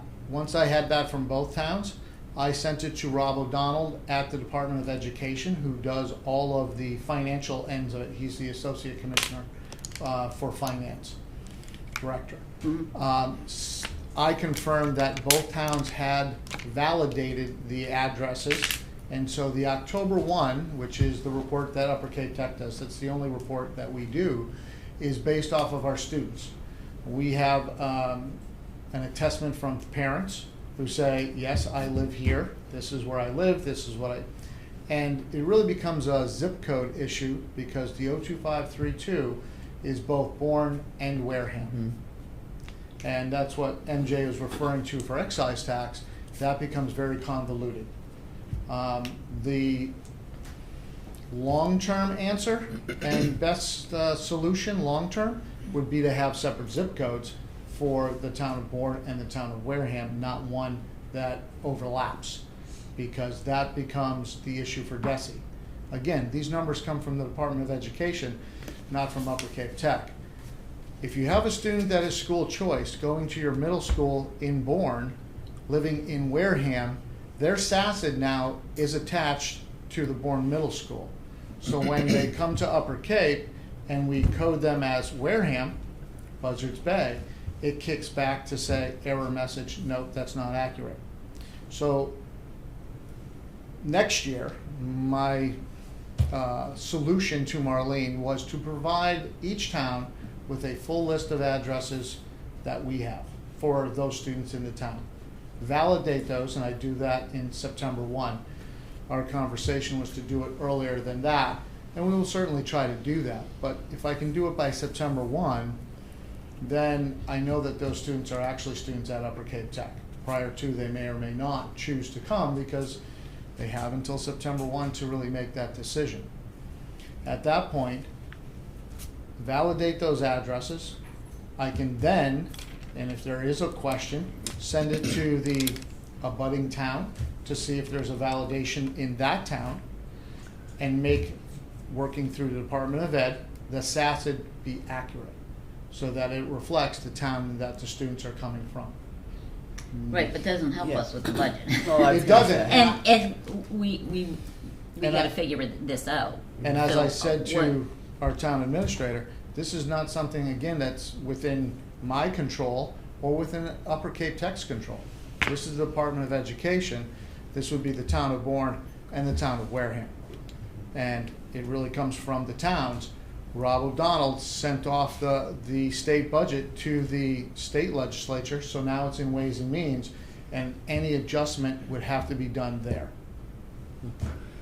I can see, for me, it's like I can see where the confusion goes with Bourne and Wareham. I mean, it happens in real estate transactions. I sold a house over in Winona. We had issues because the address was in Wareham, but it was a Buzzards Bay address, but it was a Wareham resident. So I've seen this before, but again, it's an issue related to 11 students. It just accounts to a lot of money in the end if we're in deficit. Right. So Right. how do is there a way to We get have- this done, right? Yeah. That's the question, I Do guess. you have any recommendations, Marlene? I mean, how do we notify DESI, like we have 11. They are already aware. I've already done that. Of the 11?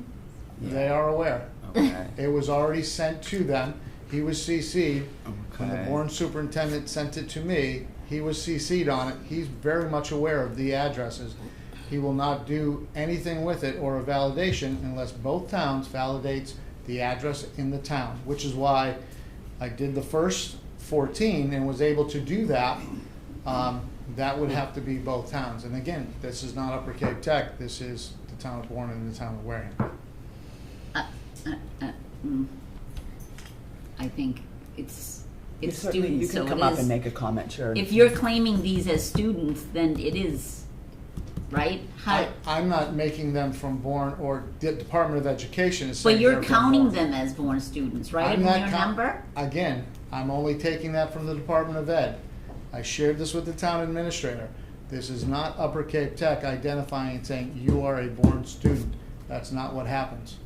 It comes from the Department of Education. Or the parent that signs the attestation, correct? That is correct. I shared with the town administrator what the October report looks like when it comes back, redacting all the other information, leaving an address to say it kicks back, and it says residency Bourne. The residency is Wareham. Come on up, we have a comment. Come on up. I just have a question. Yeah. Hi. Hi, everybody. Donnell Beal, Sagamore Beach. I have a question for you, Superintendent. Which Where are are We're dancing up here.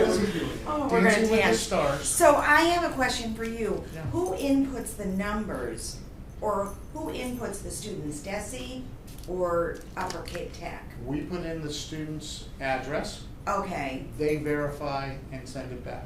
So if we DESI use, let's use as an example, Ocean Pines Drive. Okay. And I put in Ocean Pines Drive, 27 Ocean Pines Drive, and I put in Sagamore Beach. If they have that attached to a different school system and a different, it could potentially kick back to say, no, wait a minute. I'm being facetious, obviously, Right. because the area codes, the zip codes are different. But in this case, this is the same zip code. So Wareham has 02532 as well? Yes. Well, Buzzards Bay, Buzzards Bay. it's marked as, some of these addresses, like if you Sure. looked up 5 Shawnee Drive, that's clearly a Wareham Some residence. of them are in Indian Mound But and it out says, back. it says But it's Buzzards Bay. 02532. But even, Correct. right, but, Okay.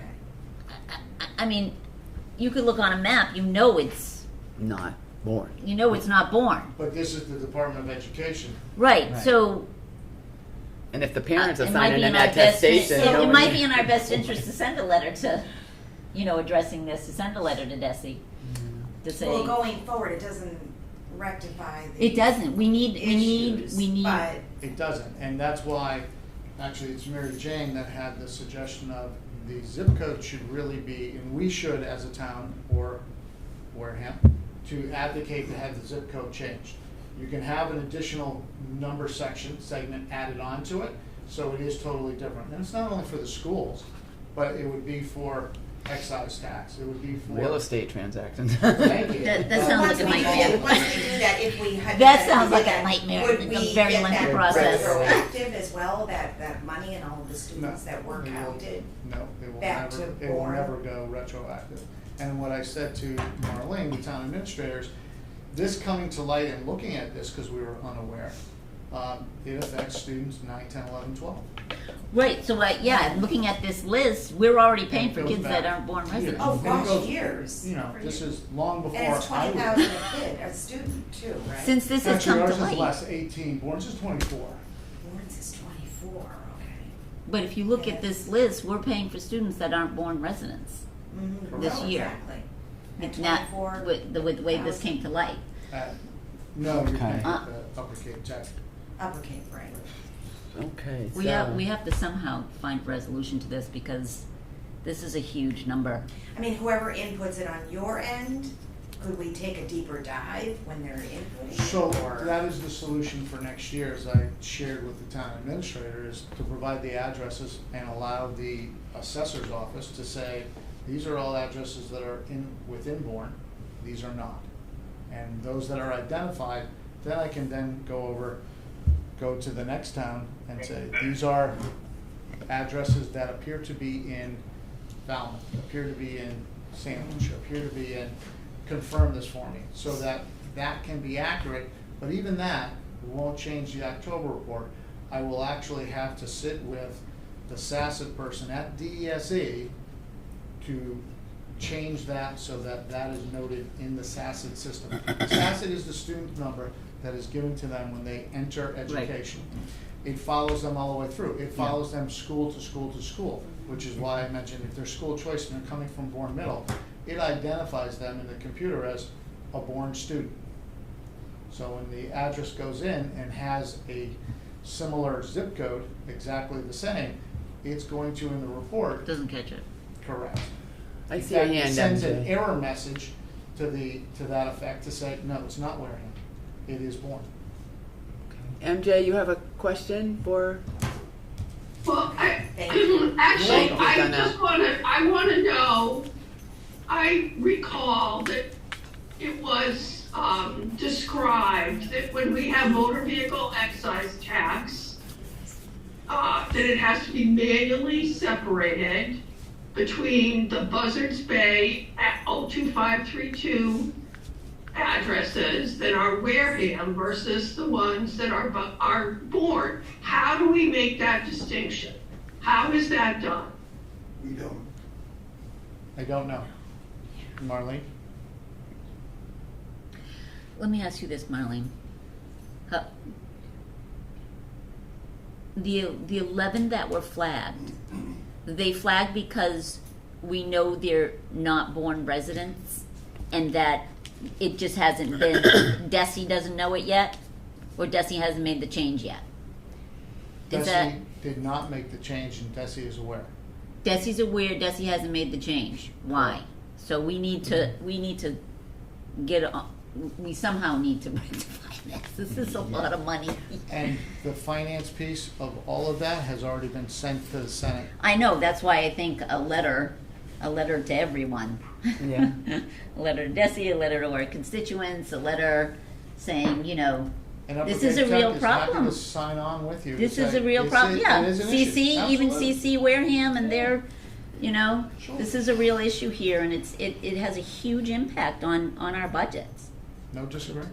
So do we need a Yes. motion for something like that, Marlene? Is that something Do you have you would anything, want us to comments, do? Marlene? Comments, thoughts, suggestions? The whole zip code conversation. I mean, just, I know, yeah. That's just That's a lot of work. Yeah, it That's is. just It's something another else. thing, but That yes. is another thing. So, what I would say is, this February is the first time we have ever been asked to look at any address, okay? So, this is the very first time this has been raised as a town issue, because we have never been asked to look at any addresses before. I will say, I do not agree that we need Wareham's permission to say that these are not town of Bourne residents. These addresses do not receive property tax bills from the town of Bourne. I don't believe that the Bourne Select Board needs Wareham's approval. And I'm not asking for it. Yeah, right.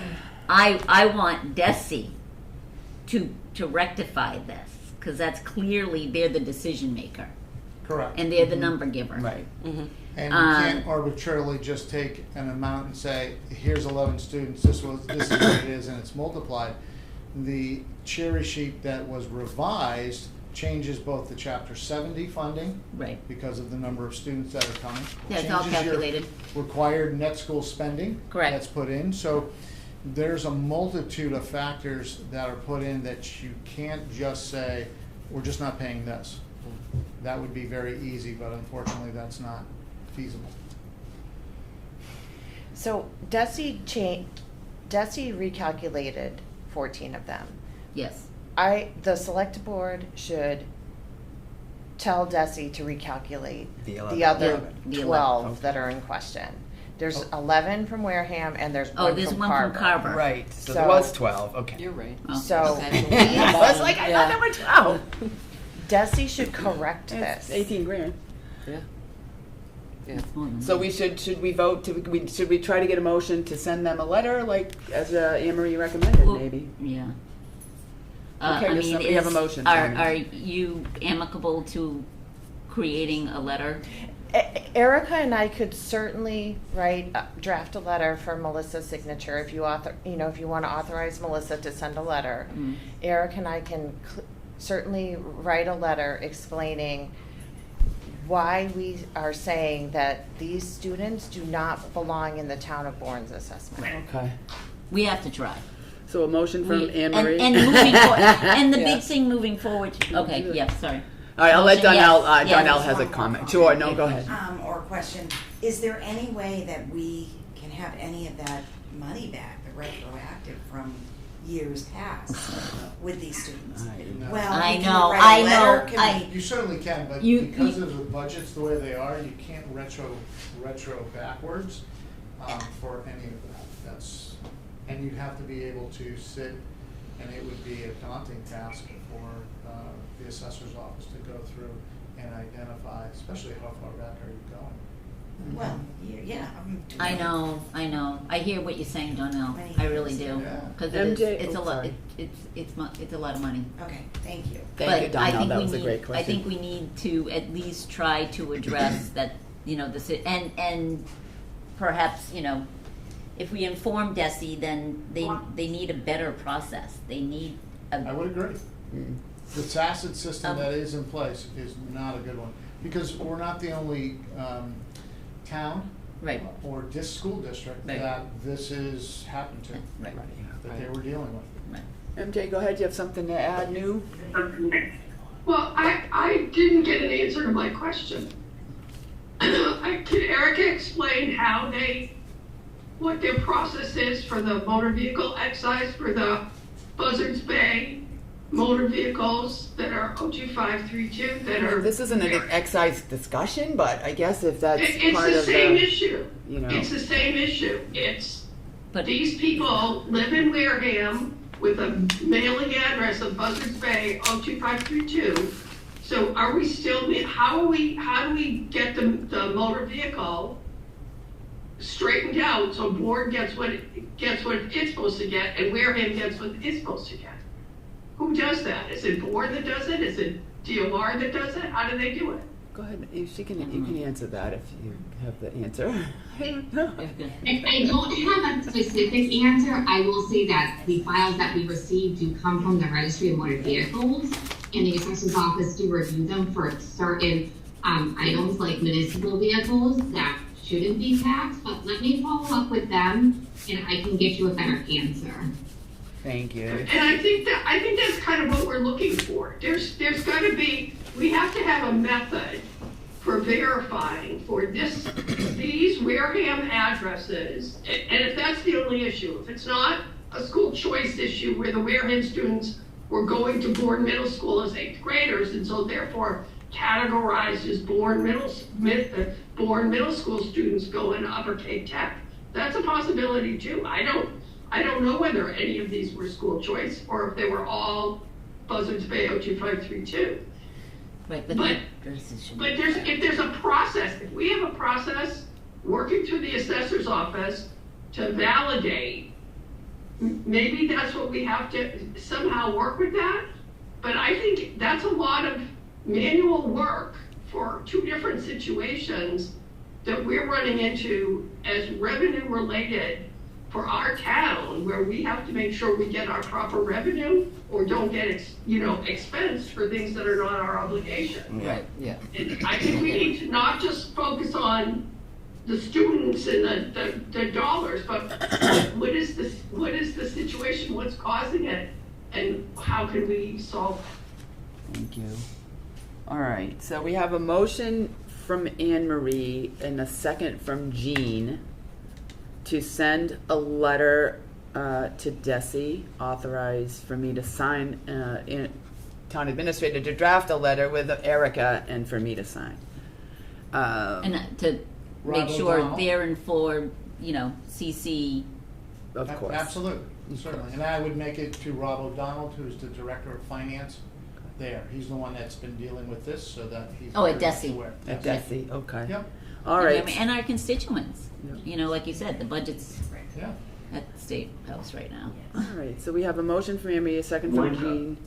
Jean. Peter, do you have a comment? You're all set. Well, I think what you do is copy our state elected delegation, because that's where they were elected, is to advocate for us, Exactly, to keep them in the loop. Yep.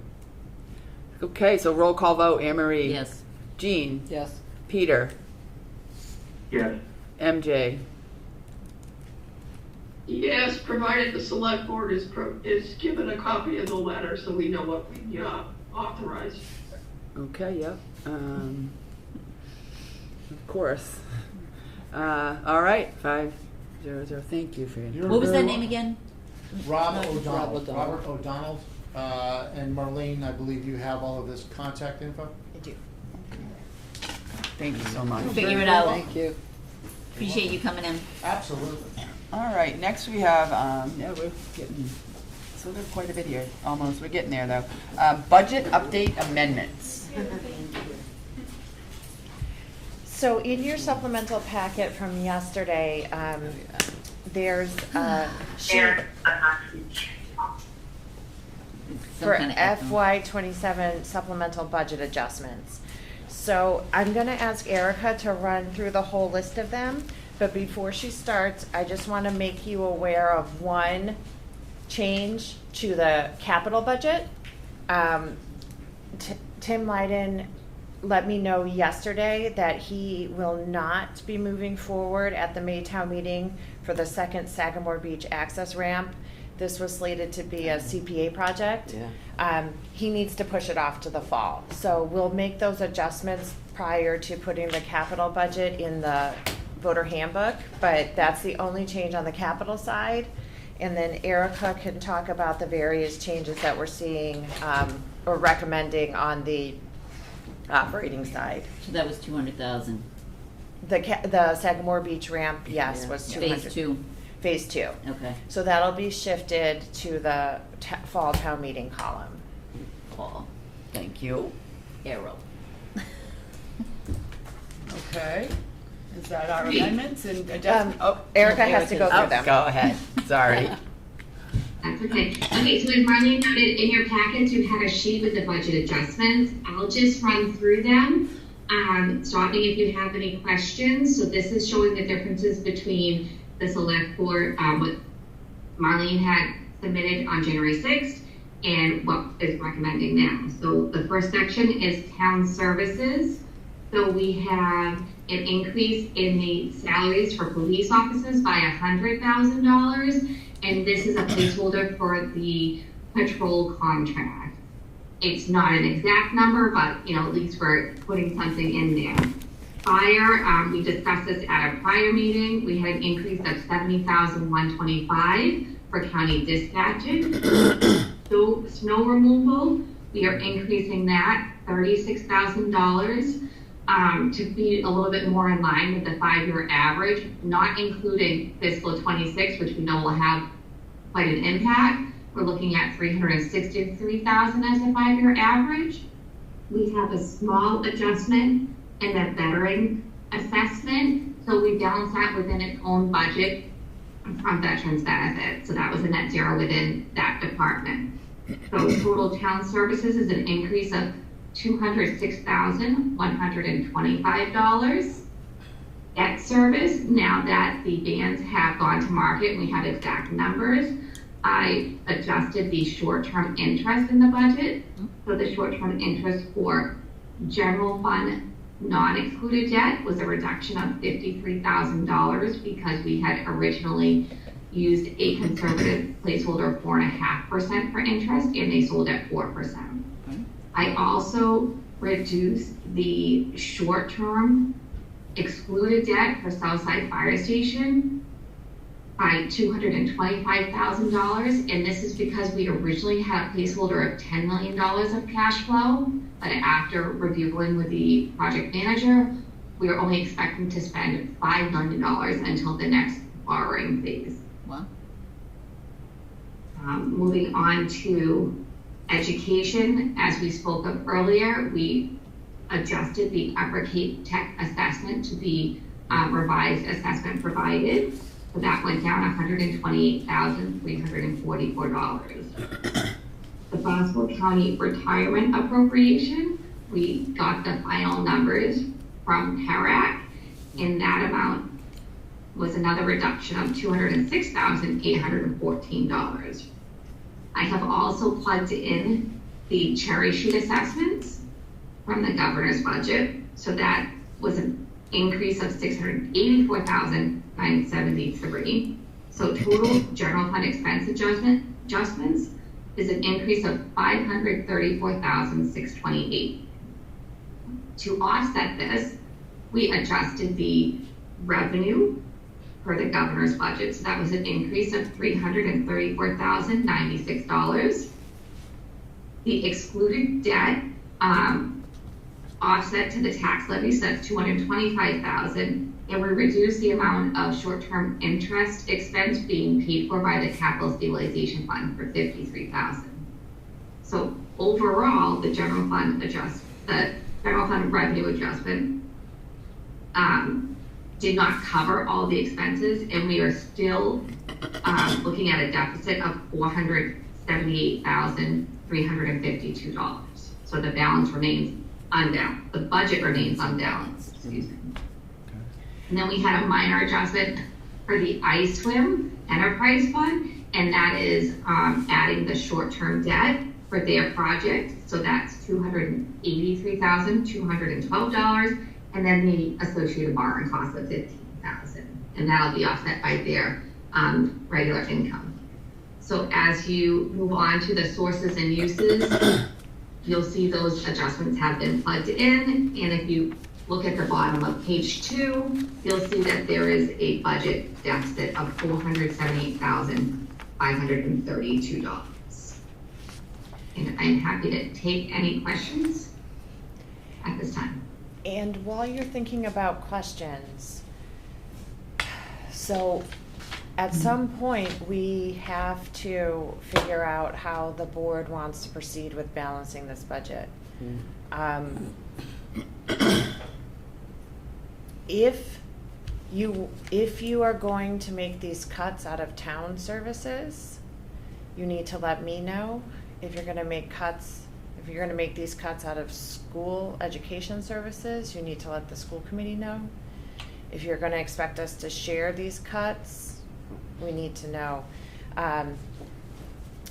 I will need some time to put together a plan that reduces staff. So that is not something I can necessarily do on the fly. I have to spend some time working on that. And obviously, I'm obviously not going to let anybody find out that their position is going to be lost at a public meeting. So I need time to talk to them. I need time to talk to the unions. So we, the Finance Committee is holding their budget hearings on March 16th. I know you will post a meeting. You will all be there. But we're going to have to cut this money from somewhere. So I need everybody to start thinking about where you're going to direct us to cut. Any questions, comments from the select board? A lot to think about. Okay. I don't see hands and up, so no questions this evening. I think we have a lot to think about and a lot to review. But we're going to meet some important decisions here. We've got to make some definitive. Yeah. It's scary. Yeah. Okay. And either whatever the direction we move in, we're cutting. Period. Yeah. There's no choice.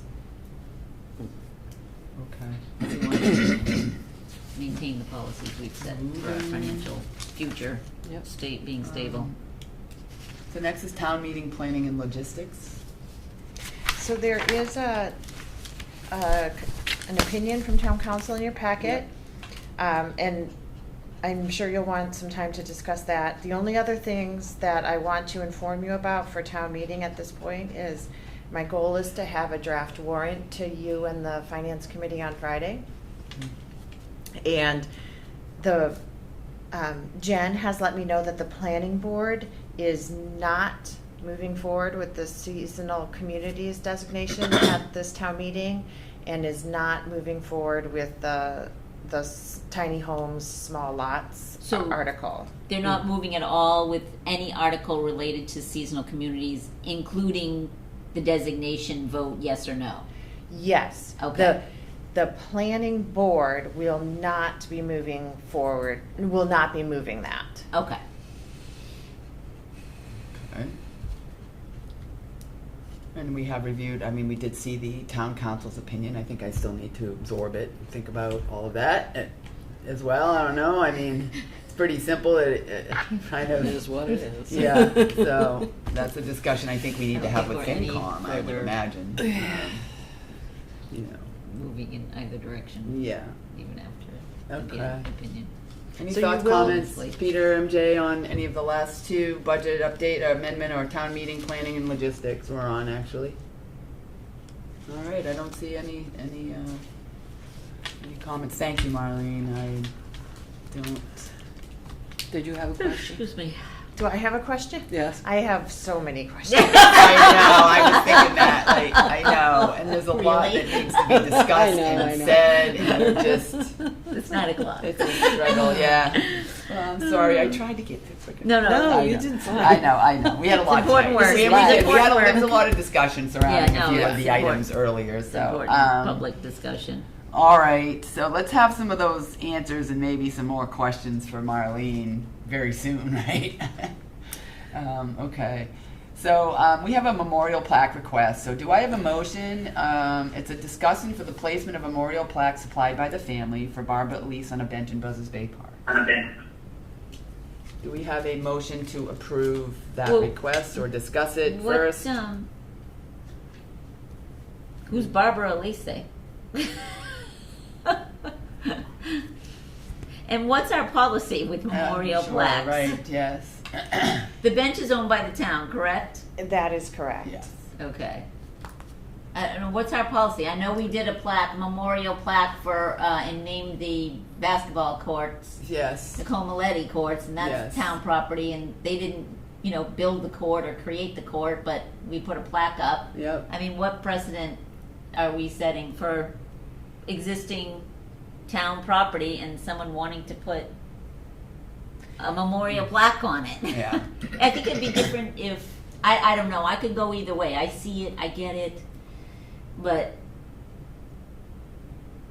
we had another situation where they donated the bench. Bench, right. They had it made, they And I donated actually it, would- they had it made, and they Yes. wanted to put it down, it was Barlow's Landing Beach area? Yes, I right? actually saw that gentleman. Bench with a plaque. Yes. They donated the whole bench. Bench, This yeah. is an existing bench. Now we're gonna start naming benches. I don't know. I don't know. Yeah, I mean, yeah, that's what I was. I It's a was kind of touching curious. tribute, but It I is think touching. this It is. It It is. always is, right? Right. It always is. And every time I see one, I think, oh gosh, I'd love to get one for my sister, and I see Right. that, you It's know. yeah. Oh my gosh, there's so many people I know we've lost that I would love to have a plaque on. But I think So, it's a better proposal Yeah. to the town if the bench is included in if they're I paying think for the it's a better bench and then proposal. putting a If plaque they- on it, not an existing bench. Yeah, and have we had that done? Have we done that before? Is the question. Have we affixed a plaque to one of our own benches? Is the question I would probably ask. Not that I can find record of. Okay. Yeah. MJ, do you remember you Green and Peter? Pine. You and Peter have been on the board. Peter, Three you've been Mile, on. Go ahead. when the creation of 3 Mile Overlook, there were sponsors that paid for the benches. Benches, yes, from I the remember. beginning, but not an existing, an existing bench. I can't think of any in the last 30 years. Okay, that was a good question. Yeah, I was curious myself because I remember when 3 Mile Look went up, my husband put the roof on he donated his time on the roof Yeah, of the overlook sure. there. Yeah. So Yeah. part of it anyway. And yeah, there was all, some bricks and the benches all had names on them. And I think they were, like Peter said, they were sponsored and purchased by Right. the person putting the placard on. Okay, I would so. love to say yes, but I mean, if they could donate the bench they and donate plaque, the bench. I would do it in a heartbeat. Yeah, and I actually, can add, I ran into the gentleman that they had sponsored that bench in Pecasset. Yeah, And he had yeah. thanked the select board up and Right. down about, that we allowed them to purchase the bench and put it out there and how amazing it is every time and how touching it was that we did that. But this is a different scenario because this is our bench. So Yeah. what are we setting for precedent? Go ahead, MJ, your hand is up. Yeah, I think we have a policy on this, so we should have a policy in our packet and, for discussing it. But I also think that we need to know, why why they're doing it. I mean, Yes. Right. They need to make a presentation to us Presentation, yes.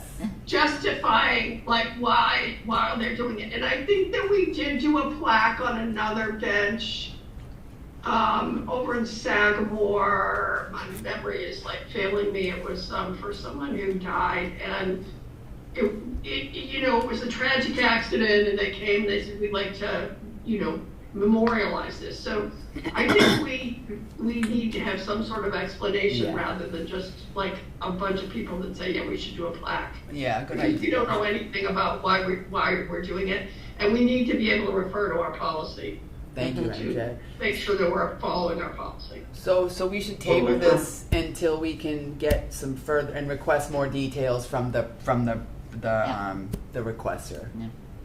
Does that sound like a plan? Mhm. Okay. Do we need a motion to table this now? Okay. All right. Thank you. Good comments. I agree. I wasn't sure if it was they were It's giving always us the touching. bench. Everybody, Yeah. it's really hard. But It you're is. right, MJ. We should refer to policy and See what They- who the person is. they, Sure. yeah, come present and Tell us about more the Right. reasoning. Okay. All right, moving on, we have the consent agenda. We have, let me read them off very quickly, or do we just want to approve the consent agenda as presented? I think we can approve it as presented. Okay, so Anne Marie made the motion, do we have a second? Second. Second from I'll give Jean, it to sorry. Roll call vote, Anne Marie? Yes. Jean? Yes. Peter? Yes. MJ? Yes. Melissa, yes. 500. Okay. And then next, we have Town Administrator's Report. Thank you. I have a short one tonight.